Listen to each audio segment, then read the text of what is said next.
introduce our two panelists so far. Just to let everyone know, we are recording the session.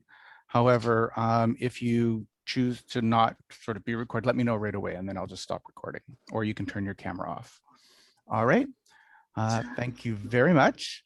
So we have Soup and Nancy as sort of the two panelists for you today. Oh, and maybe I'll just get each of them just to kind of talk a little bit, share a little bit about their story to start with. I wasn't going to, yeah, there we go. Sure.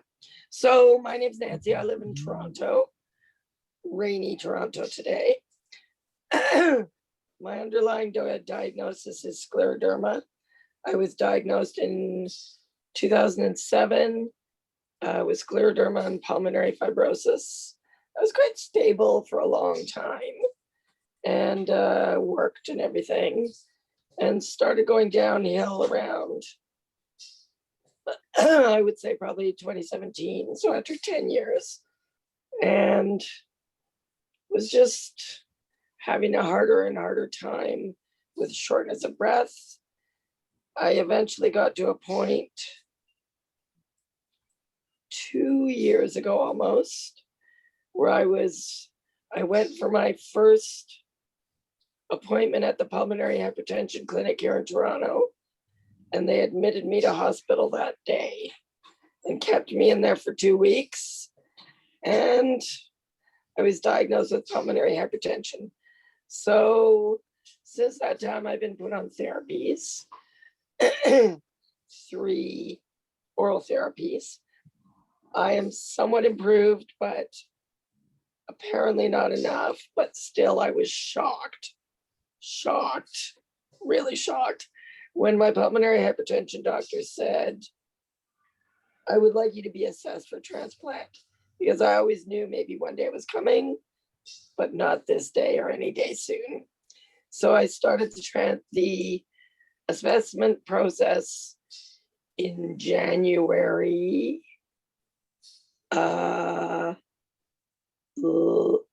and was listed in October of last year. So I have been on the list since October. I've not had a transplant.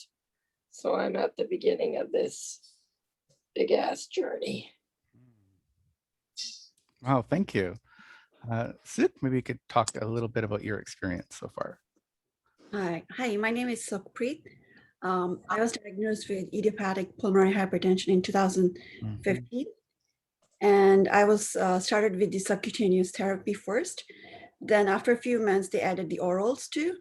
But like it's after in 2016, like the meds were not helping.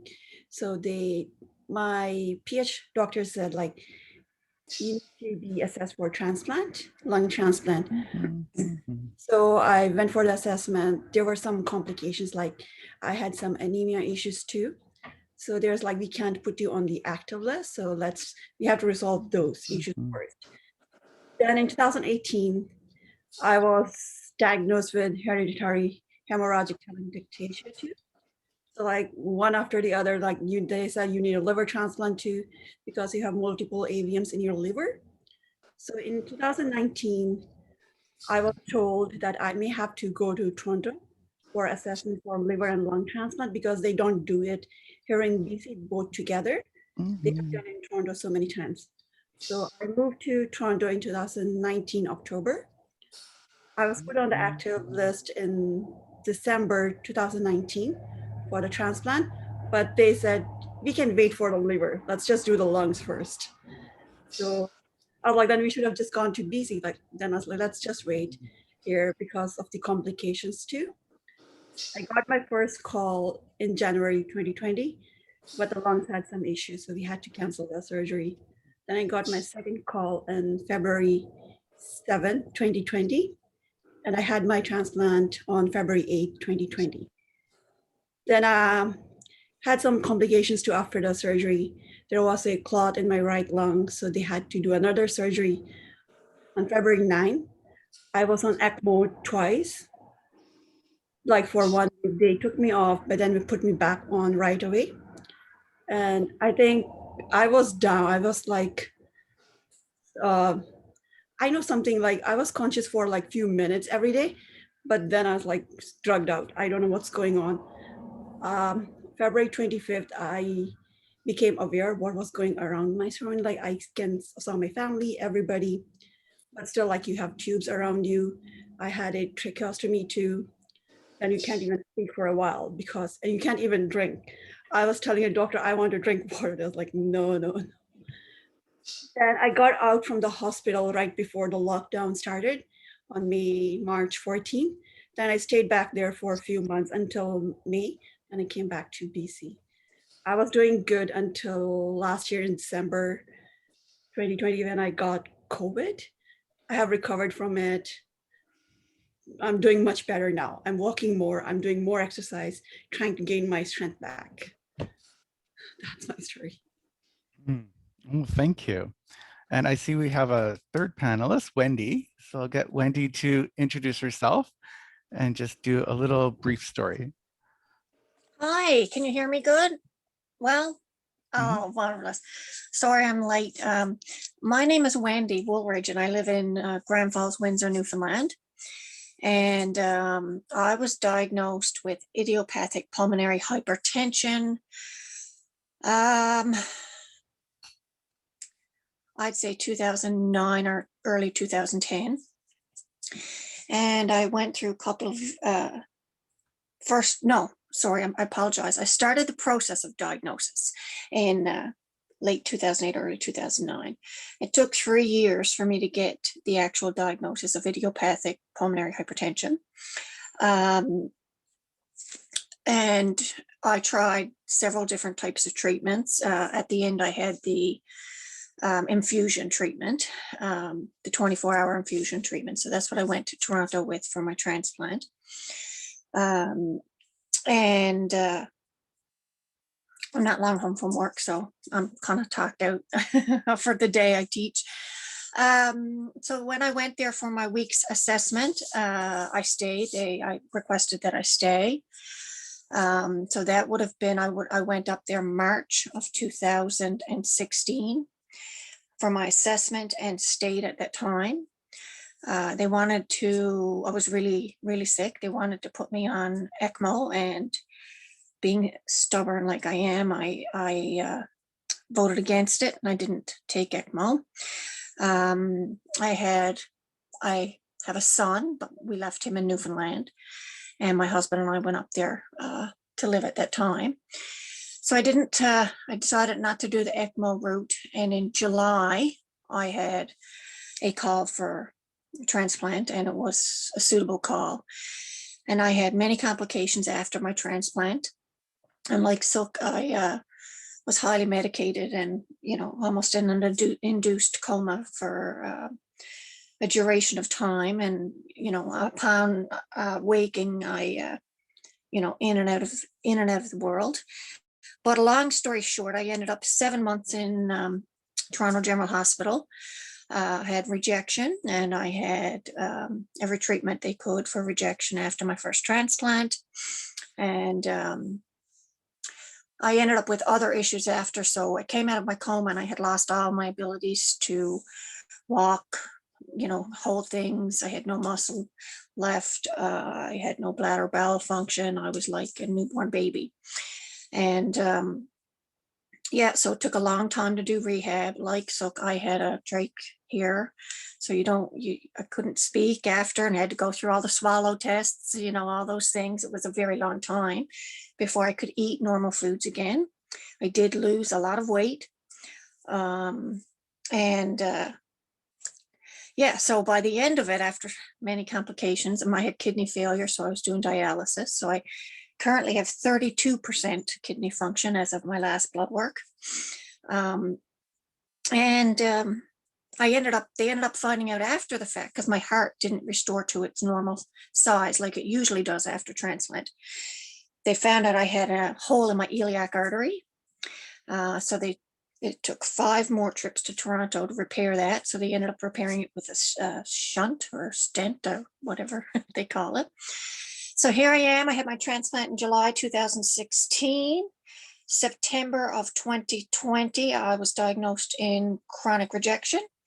and it's been managed well now with medications and things. And I only went back to work full-time last year, so this is my second year back to work full-time since my transplant. But I'd have to say I find this year really difficult. And with the progression of the rejection is certainly not making it any better. But here I am cherishing each day, so it's worth it. And welcome.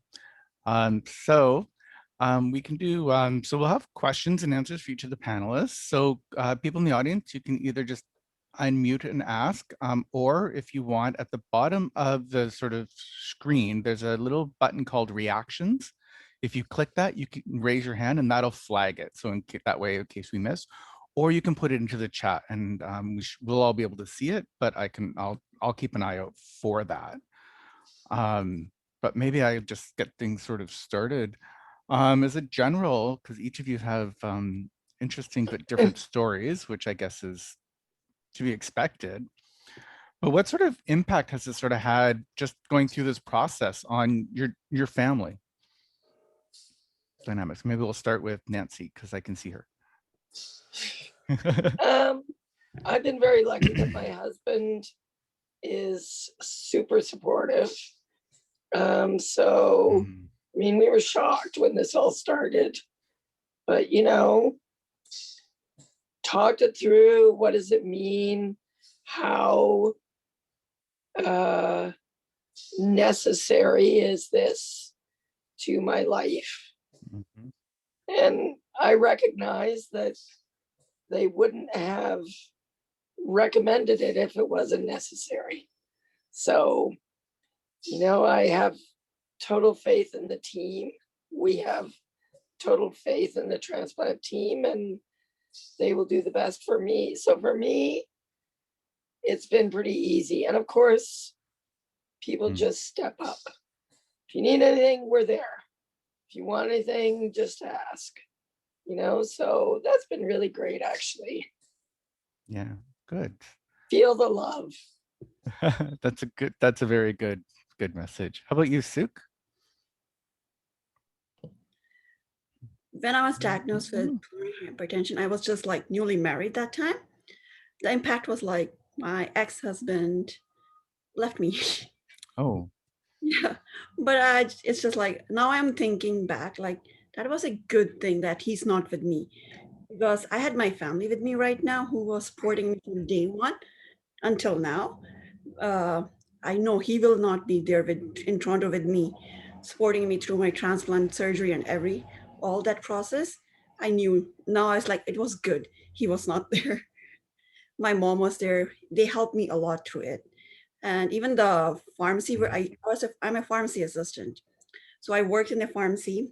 My pharmacist, he's the one who was helping me with my medication and everything, like changing site and everything. I was lucky that I had my family and friends. That was like a good riddance that he was not there. At that time, you're thinking like, oh my God, am I doing right? But now when I'm thinking, wow, that was the best decision that we did. We don't want anything negative right now, because you need people who are positive around you. So then you become a positive too. And the thing is, even though I was working with pulmonary hypertension, I didn't stop working. I was working full time. I was working at 2 pharmacies. I was like working more than 40 hours a week. I just don't want to sit down. I want to go, because motivates me to do more. Because when I know when I will sit down, my health will go down, and my family will think, oh my God, they will think like I'm not doing good or there's something wrong with me. I just want to make them happy at that time. Wow, thank you. How about you, Wendy? Yeah, much like Silk, excuse me. I left behind my son, who was 7 at the time. We were gone for 1.5 years. So he was left to be raised by family. I live in Newfoundland, so of course it was my now ex-husband was my support person. It took a toll on our marriage. And, you know, probably due to the severity of how sick I was and the complications I had after. given up his job and his life home, everything that he valued. It took his toll and was hard on him. So our marriage did end, which is fine. I'm quite okay with it now. I wasn't at the time. It was stress I didn't need at that time, but I'm okay with it now.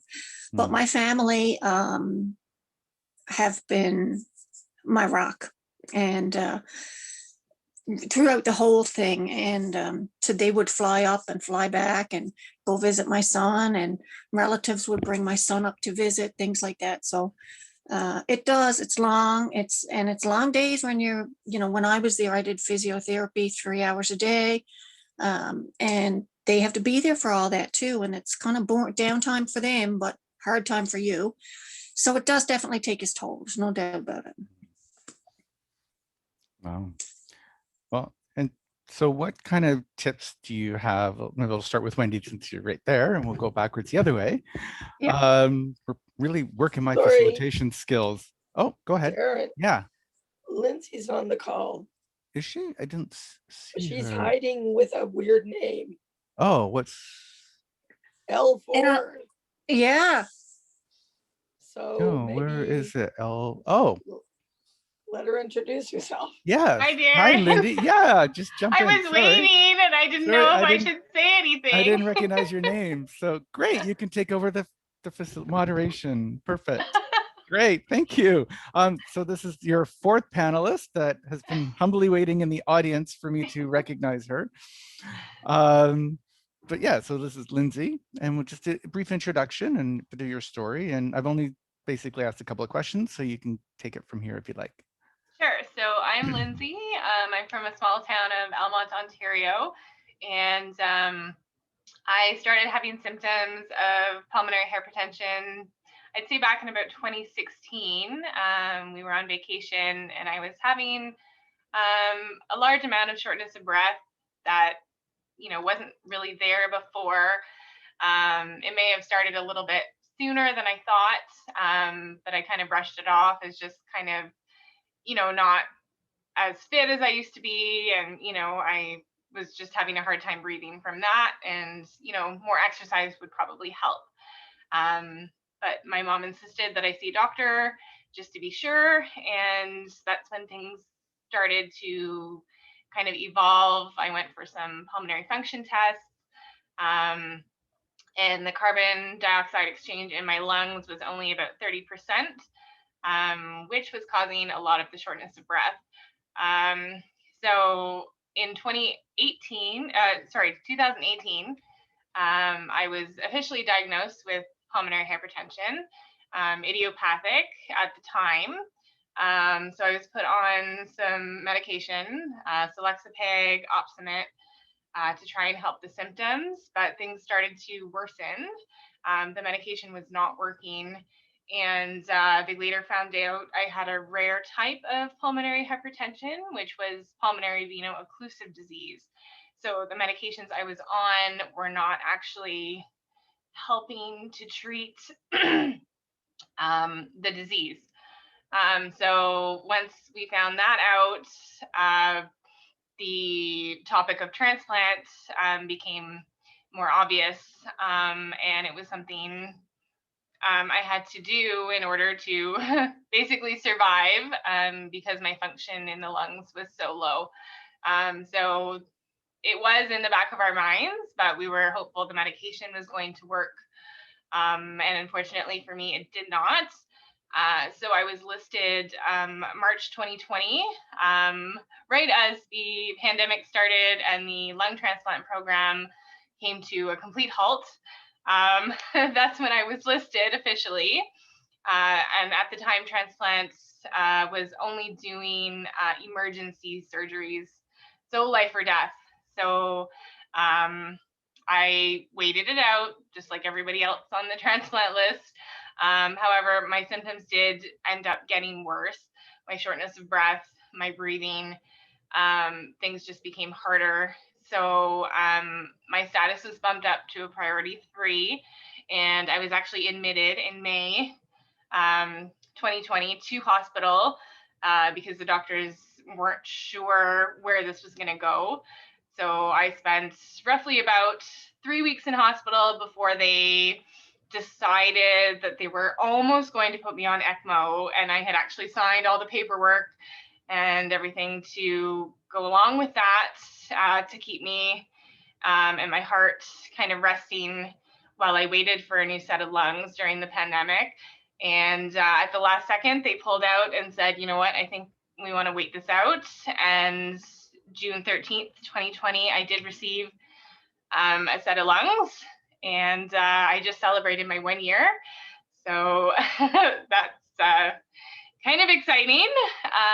However, these lungs are not quite working as well as we had hoped. I'm down to about a 35% function. So we have actually decided to go through the relisting process again. And hopefully the second time around, this set will provide me with better function so I can get back to the things that I do enjoy. Not only that, but work. I've been off of work all of this time as well. So it would be nice to get back to that as well. So that's kind of my story. That's where I'm at. I'm still thankful to be alive with the set I have. And like Wendy said, you cherish every day. And that's all we can do. Oh, thank you. So we do have, Ella has a question. Ella, if you want to unmute, you can ask your question to one of the panelists.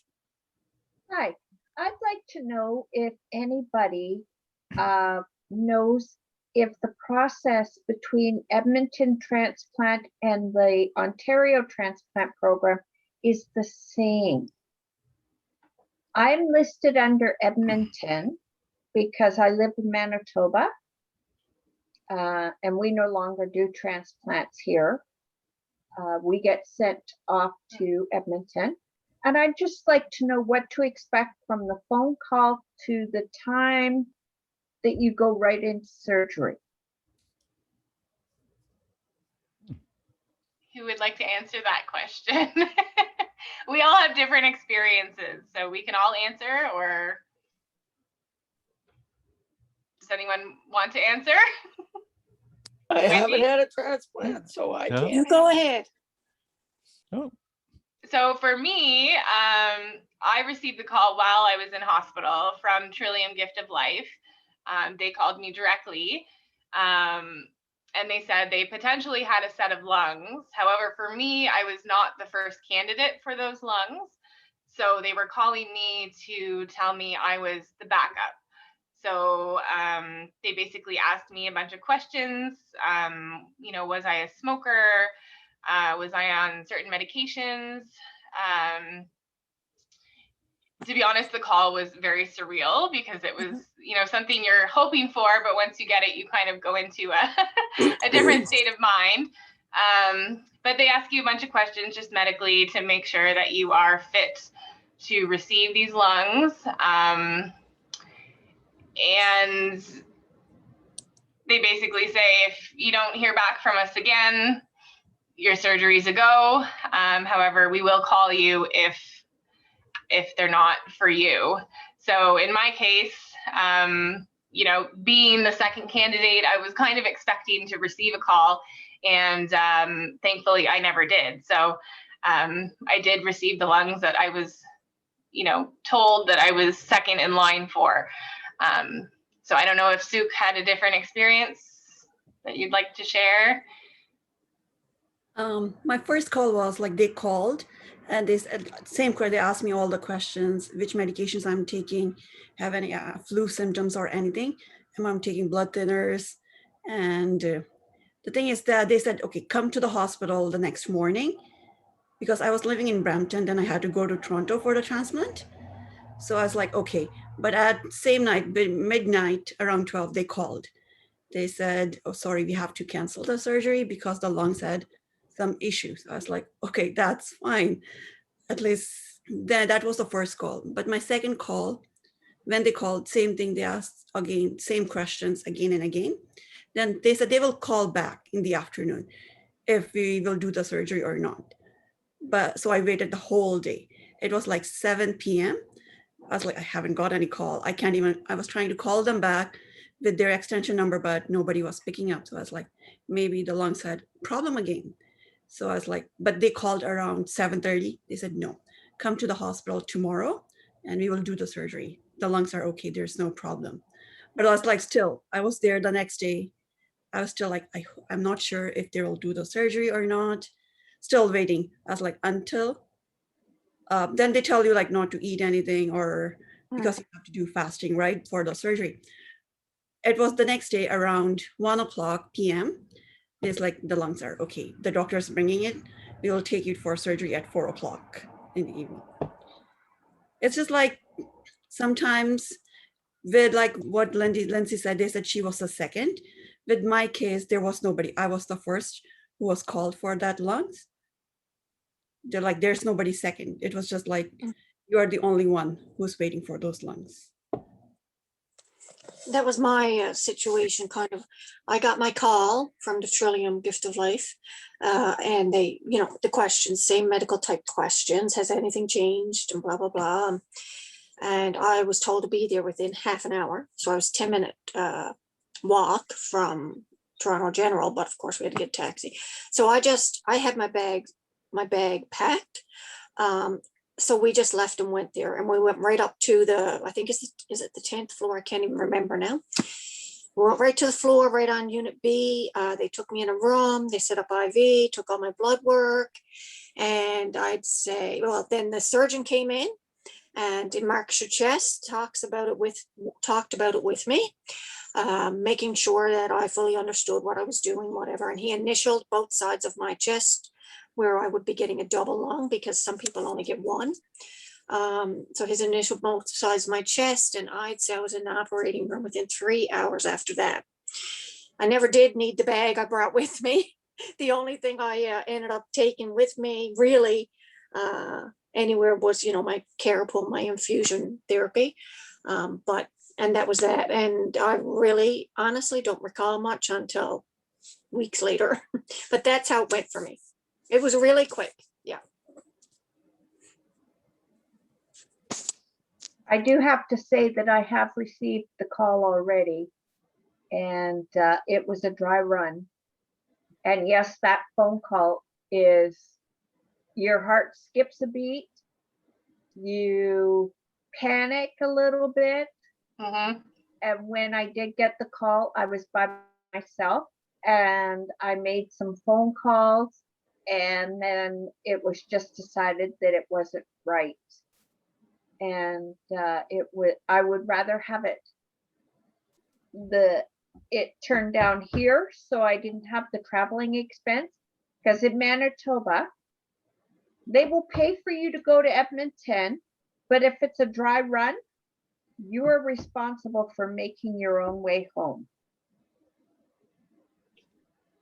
Wow. Which is very costly, because you have to take your caregiver with you. Yeah, and I was told that I had to live within 1 hour of Toronto General Hospital and like be able to get to the hospital within 1 hour. So I could have lived outside of the downtown area if I wanted to, but couldn't guarantee that I'd be able to get there within an hour. Hence why we, resided in downtown Toronto, very close to Toronto General. But yeah, I had to stay within 1 hour of travel. So I don't know, maybe it's changed since I had it done, but to live in a different province.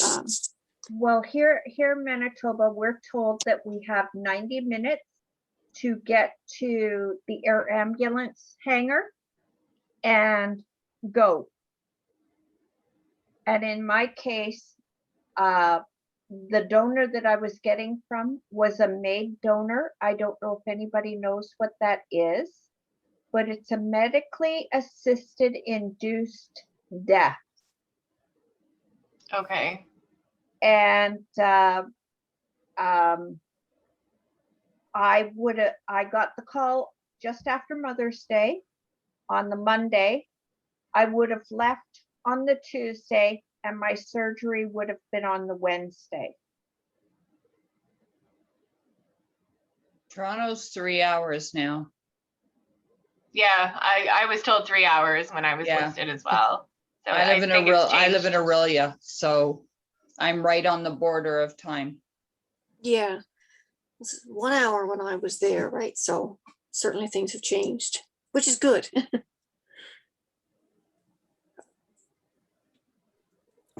What other things should people kind of consider or plan for? Like the cost, obviously, and the travel, but what are some other things that people kind of need to kind of plan or think of ahead of time, or can try to? Maybe Suk? With the travel, like when I traveled from BC to Toronto, I paid myself. But when I came back, they told me there's hope here, because if you're because got my transplants, I'm coming back. So they help you. They pay for your ticket, and if you need assistance, they even pay for your caregiver's ticket too. You just have to pay the excess, like the baggages and other stuff. You have to pay the taxes. And the other thing is accommodation. Toronto is really expensive. Mhm. Like I have rented a place with celebrity condos.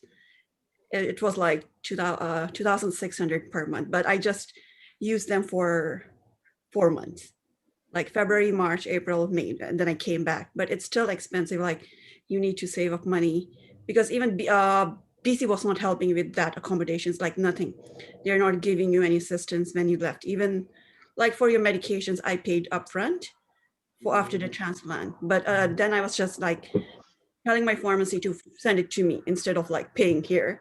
We're in BC, it's covered. I don't have to pay, because they told me, I got a letter from BC transplant team that your medications you have to pay, but you have to keep your receipts and bill the health insurance, the BC health insurance. I sent the receipts, but I haven't received anything yet. It's been more than a year. Yeah. It's just like, so the social workers were helping me with the transportation, like traveling from Brampton to Toronto every day. 3 times physiotherapy, then I have my iron infusions, then other appointments with the doctor. It's really expensive, like taking the GO bus or the GO train, then the subway every day. You get like monthly pass for the subway, which was around, I think, 150 at that time for a month. It's like really expensive, like 150. And then the GO train is like $50 a week, so like 200. So almost like, and it's for me and my mom. So the social worker helped me to talk with the BC disability or the income assistance to get some help, but nothing. We submitted all the paperwork, everything, nothing. So everything came out of your pocket. I know some people do go for the GoFundMe page, but I was like, I don't want to do that. I know it helps a lot, but like, it's just like a burden for me. I was like, I know they want to help, but how am I going to repay them? That's my thing. So I didn't do any GoFundMe page. I was like, no. My sister was there. My family was helping me. So I think everything worked out for me. But for some people, if they're telling them to move out of province for the transplant, just work to ask them if they're getting any assistance from the BC or any other government, because it's really expensive to live in a different province. Yeah. Anyone else want to add to that? Here in Newfoundland, our government is, I found them great. There's a medical travel assistance program, and they cover a portion of your travel. And the Lung Transplant Association, or the Lung Association here in Newfoundland, gave me I don't know, what would you call it? A donation. I don't know, $500. But I could also offset some of the balance of travel through my insurance. And I'm a teacher, so our insurance it's really good here. But in terms of my family flying back and forth, my ex-husband and I, we would pay for that ourselves. So we ended up selling our house before we left, and our 2 vehicles, and we had a huge fundraiser, and a lot of people were very supportive, and we wouldn't have made it without them. So we also stayed at Celebrity Condos. Our monthly rent, I guess you call it, was $27.50 plus your utilities. We lived close to the hospital, so a taxi didn't cost a lot. But here also in Newfoundland, our government will give you a portion of your meals and your taxis as well. All you have to do is keep all receipts, do your paperwork, and submit it monthly, and you would get a portion of it back. So Newfoundland's government is good in that way, but it was most certainly very costly. Yeah. And especially when you have a support person who has to entertain themselves as well, because they're not, my ex-husband wasn't sat there all day, and nor should he have to be. So, it's the cost of that as well. So, yeah, it was different. Mm. No, Ontario does have a housing program through the social worker. That's also part of the assessment. You meet with the social worker, and they set you up with assistance if needed per month based on, I believe it's your income. I'm from that area originally, so I was lucky enough to stay with my parents, so I didn't need to apply for that. However, they will, I think it's about $2,500 a month to put that towards your accommodations while you're there for your transplant. But the social worker definitely has more insight on that if needed, which could definitely help pay for some of those costs and take some of the stress out. Thank you. Let's see. And again, if anyone has questions, you can pop in or raise your hand. Till then, it's kind of go down my list. So Nancy, as someone who's sort of waiting, what are some of the things you're doing to kind of keep yourself prepared or preparing mentally, kind of emotionally, et cetera, to kind of, as you wait for the process? So I'm definitely, the whole thing is surreal because I've been waiting since October. I've not had any call or anything. So it's like this little magical process that kind of ticks away in the background. And one day I'll get a call and I just can't even imagine. So I don't focus on that, right? I got no control over that at all. So I'm not gonna even really think about that. So what I can control is my exercise. And I exercise every day. And I've heard it has a huge impact. So I want to be as healthy as I can be when I do get the call. I need to gain weight. And I think I've actually gained like 2 pounds, which is a major victory because I've had such a hard time. I eat more than I'm comfortable with, just trying to gain some weight. And I also really just try to be positive. So I've got I live close. I live in Toronto. I've got a lovely little garden and there's flowers blooming now. And I walk around the block now. The weather's good. And I take photographs. I like photography. And I have 2 little cats that we got this year. So it's just like, eat well, exercise, stay positive. That's what I can control. So that's what I focus on. Thank you. Did anyone else want to add? I think Vanda has a Vanda? question. Oh, yep. It's not actually a question, just to share another point. I was listed in 2019 and my health had really gone down that year. And I started the whole exercise program with the Toronto General, which is quite intense. Yeah.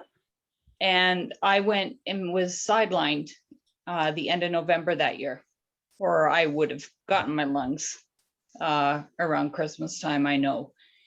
And so I'm still listed, but I'm not on the call list right now. And I'm keeping up all the exercise program. I know things are going to slide and I'm prepared for that. But it's another sort of way that when they first told me I had gotten that bit better to go off the phone list, it might sound really stupid, but it was really upsetting. Yeah. Because I made a lot of friends there. It psychologically, it just throws you. I think I spent a week that I didn't want to talk to anybody. I really, really struggled with it. But they've tried changing my medication once since then. That landed me in Toronto General in January for 6 days because I had a severe reaction. They put me on this sub-Q med. And I said to them over and over again, I said, my belly, I feel like I'm pregnant, something's not right. And they're like, no, that's the way it is. So we changed my arm. Well, my arm went over double sized. And then they listened to me. So it took 6 days to get it down and get me back on Uptravi. But so I'm still sitting up, but I do the exercises, the full program 3 times a week, and exercise is walking the most I can do the other days. And they every 3 to 4 months, Dr. Rosenberg phones and we do a virtual. I love virtual calls. Saves me tripping down to Toronto.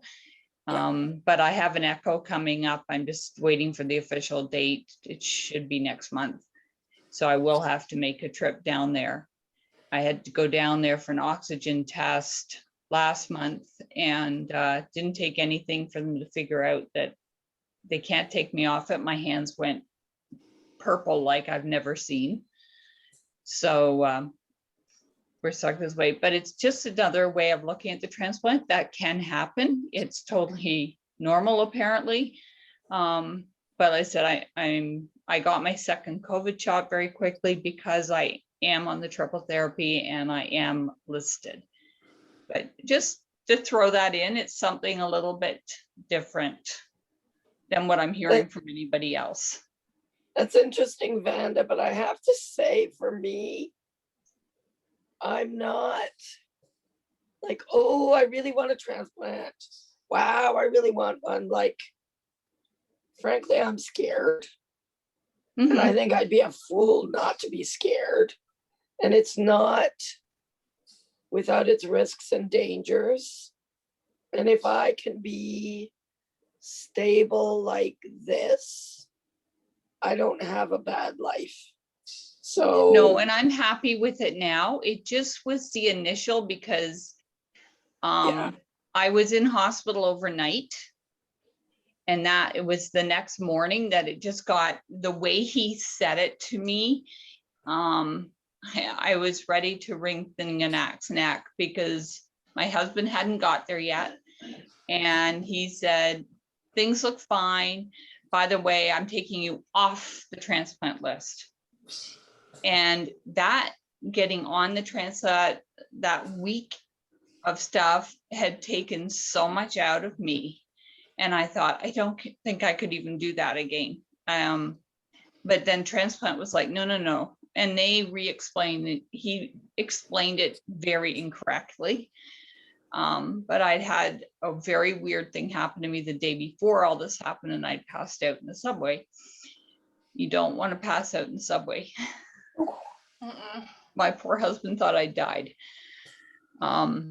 So it was the way it was done that threw me for such a loop, but I really like the support I get from the transplant team that is still there. And so, yeah, the fact, and I'm actually really thrilled that I haven't had to have it through COVID.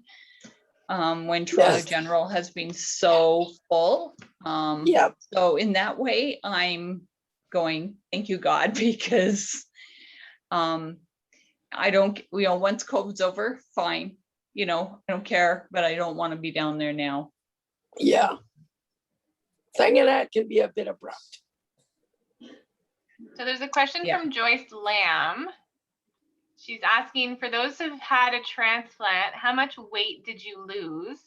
She says, I am underweight and need also to gain weight. Like Nancy, I've only gained 2 pounds, which is hard enough.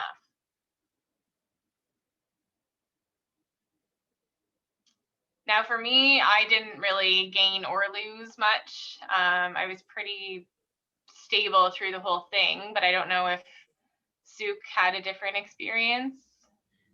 Yes, I was 58 kilos before the transplant. I think I lost 10 kilos in the hospital. After the surgery, my weight was like 48. I lost a lot of, and the thing is, like, when you start eating, if you're eating meat and stuff, you gain weight much faster. But I was vegetarian, so it was really hard to gain weight that time. But now my weight is, I think I gained like 20 kilos now after the transplant, after 1 year, with all the steroids that you're taking, like the prednisone. Mhm. And because in the hospital in January, because of the COVID, I was on 65 milligrams of prednisone. Then slowly I have to go down. Now I'm on 7.5. So during you really need to gain weight, because the thing is, like, for some time you're not moving, so your body is using all the muscles that you have. So it's better like to gain the weight before the transplant. They told me like I need to gain weight, but it's really hard to gain weight. You can gain weight like, I asked one of the Natalie Arroy, I think she got a transplant here in BC. I asked her what we can do to gain weight. She's like, more on carbohydrates, just do more on carbohydrates, like pasta and stuff to gain weight. But I don't eat pasta that much. From then I started eating pasta. But then the thing is, when you're doing physiotherapy, you're losing some of the weight too, because you're doing treadmill cycle weights. So it's really hard to gain weight during that time too, because you're shedding it with the exercise that you have to do to build up your body for the transplant too. I find it difficult to, with the meal sizes that they do give you in hospital is not enough to actually get you to gain weight. I mean, I did lose a couple of pounds because I had an NG tube for about 5 weeks. So they were encouraging me to eat, but at the same time, I had difficulty swallowing. So everything was pureed. And that was very unappetizing compared to the solid food. So it was very hard to try and gain weight eating the pureed because the calorie count just wasn't there. So when I was able to, I would walk myself down to the cafeteria and order a burger and fries when I could, once my swallowing got better, or Subway, something with substance, because that was the only way for me to put back the couple of pounds that I did lose. When I went in, I had a lot of fluid retention, and I actually was in congestive heart failure at the time. So I was admitted prior to my transplant and put on IV Lasix and dropped 32 pounds in 5 days of just fluid. So I was about 120 at the time of my transplant. And when I left left the hospital 7 months later, I was 84 pounds and still on an NG tube and eating, and trying to eat as well. But through the NG tube at the end, I would just get the shakes that they give you. They're packed with vitamins, minerals, things like that. They did want to give me a feeding tube in my stomach. But I'm stubborn and I didn't take the feeding tube either. And anyways, I'm here now and I'm 165 pounds. I'm overweight, but I'm happy that I'm overweight because I know where my future's headed, which is hopefully another transplant. And I know that I'm going to need every ounce of what I have on me to get through it. So I'm not complaining about the excess weight. And like I say, the prednisone makes me like savagely hungry. So yeah. And I did have a lot of meals brought in towards the end when I could swallow and things like that.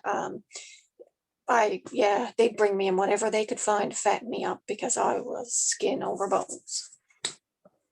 So that's my story.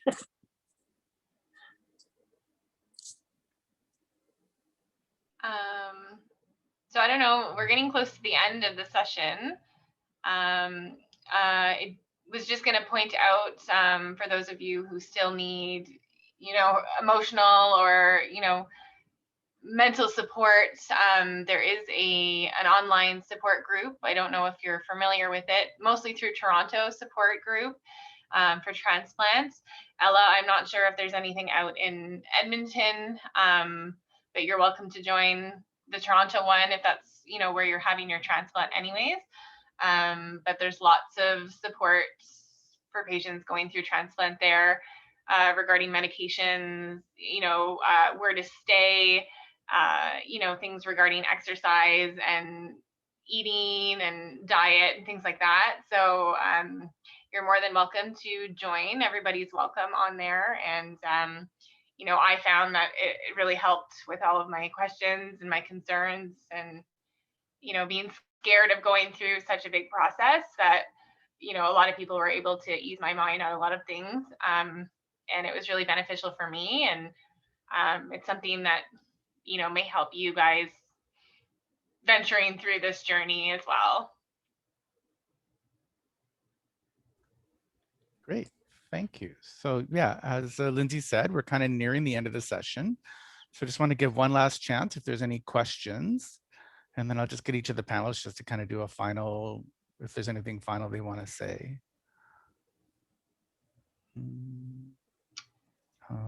Okay, don't hear anything. So yeah, we'll just go through. Maybe we'll start with Lindsay because she's in front of me. Oh boy.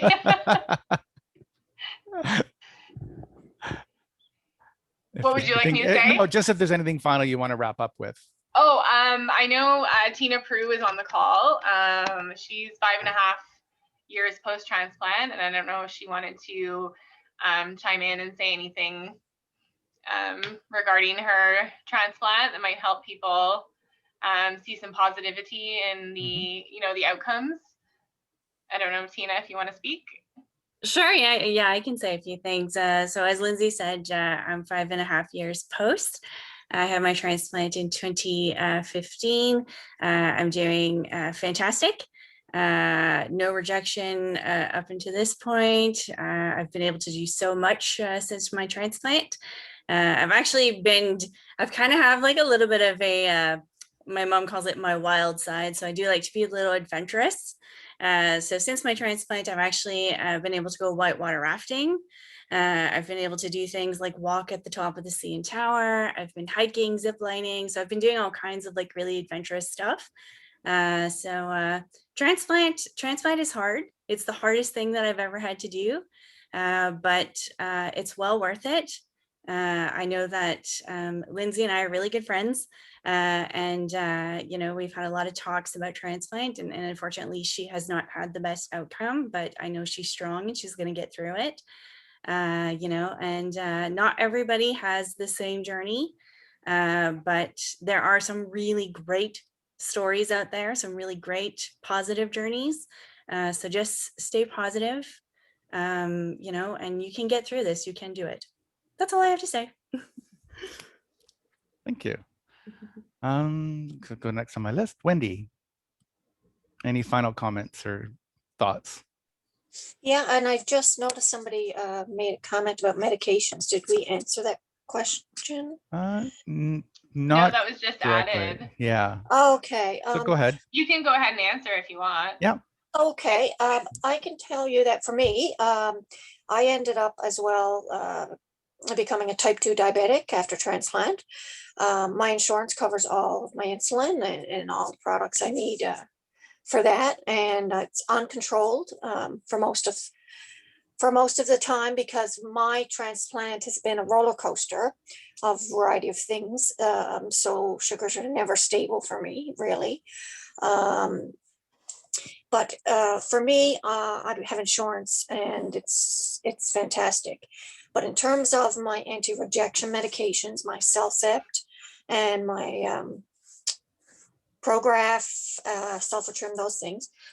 Toronto has it arranged with the Health Science Center in St. John's, and I just call them and they send me my meds out, and it doesn't cost me anything.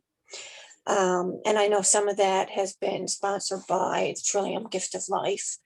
And also my insurance will offset some. So it does come, and when I get it through the hospital pharmacy, I don't have to pay dispensing fees.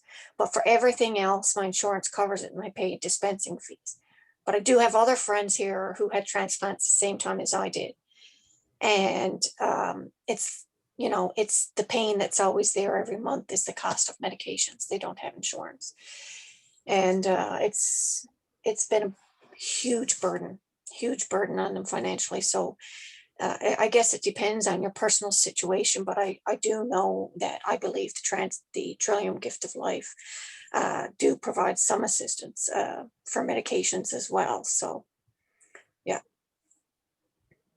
But in terms of, in conclusion, my life since transplant has been a complete roller coaster, but I'm okay with that. Because every day is a new day. Not every day is easy. But I get up and I have a son that I fought for while I was very, very sick. And I fought, you know, to live for. And I do it now every single day. And I love my job. I'm an elementary school teacher and I cherish, you know, being able to play a role in you know, them developing into meaningful citizens, hopefully. But sometimes they're tough, and they're really, really tough.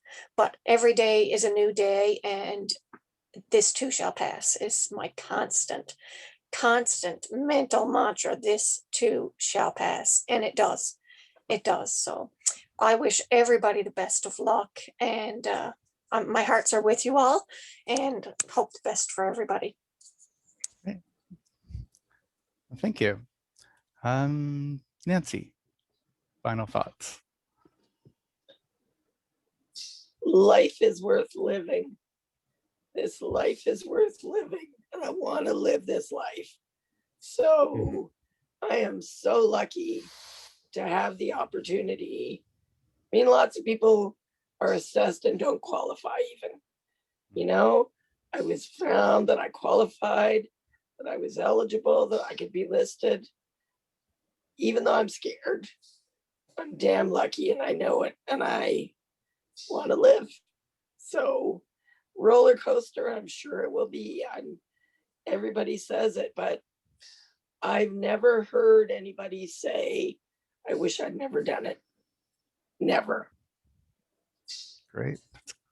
Thank you. And Suk, final thoughts. I just thank God for the second life that we got after the transplant, because this is our second life. And I thank the donor who did it, because it's a big step to become a donor. And he saved like so many lives. So I'm just living it to the fullest now. I know it was like for a time when because I haven't gone back to work. So I was being stressed. So I just put my all stress towards my artwork. And I think I'm doing good. And I have my nephews and nieces to look forward every day to see them growing up, playing with them. It's fun. Like I miss that time when I had the pulmonary hypertension, because I can't run around. I can't play with them. I was getting short of breath. But now the second life that I got, I was like, thank you, God. Like I can do everything now with them. I'm enjoying with them now, especially now they're getting off from their school. It's their last week. And I'll be spending the whole summer with them, which I never did before. Nice. And just stay positive. Just stay positive. Because I believe that God has given you this because he knows that you can overcome it. He has faith in you, and just have faith in God. That's it. Great. Well, thank you very much.